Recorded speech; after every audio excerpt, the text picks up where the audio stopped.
RTL. Izy tsy fantatro fa nampiasa RTL fotsiny mampiasa mividy crédit matetetika dia natsondry zareo. Tamin'ny oviny ianao natsondry zareo? Tamin'ny latsinainy ny ansonazy zareo hoe félicitation izy ianao no tsara vitana nahazo amin'ny hanodina ny kodiaran'le promo fin d'année. Crédit na ohatrinona no fampiditranao matetika? Arivo ariary ka, arivo ariary no fampidiro. Nino ve ianao rehefa natson'ny RTL hoe ianao dia manodina an'le kodiarana mety azahoana million be? Tena nino satria tonga dia ndraisiny zareo mombana ray manontolo hoe izy ny anaranao mipetraka azy, identitéko ray manontolo zany no raisiny.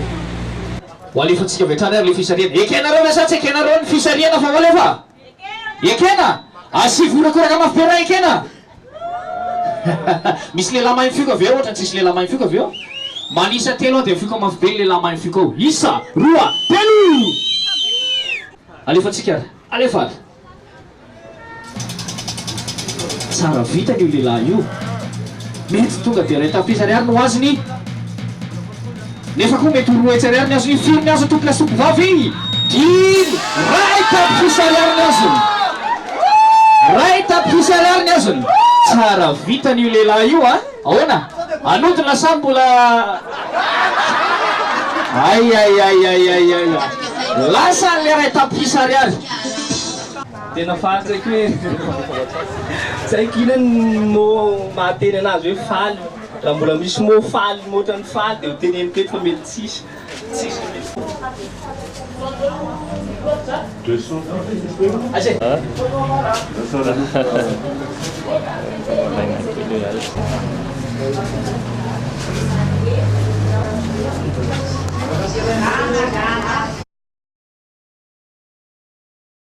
RTL.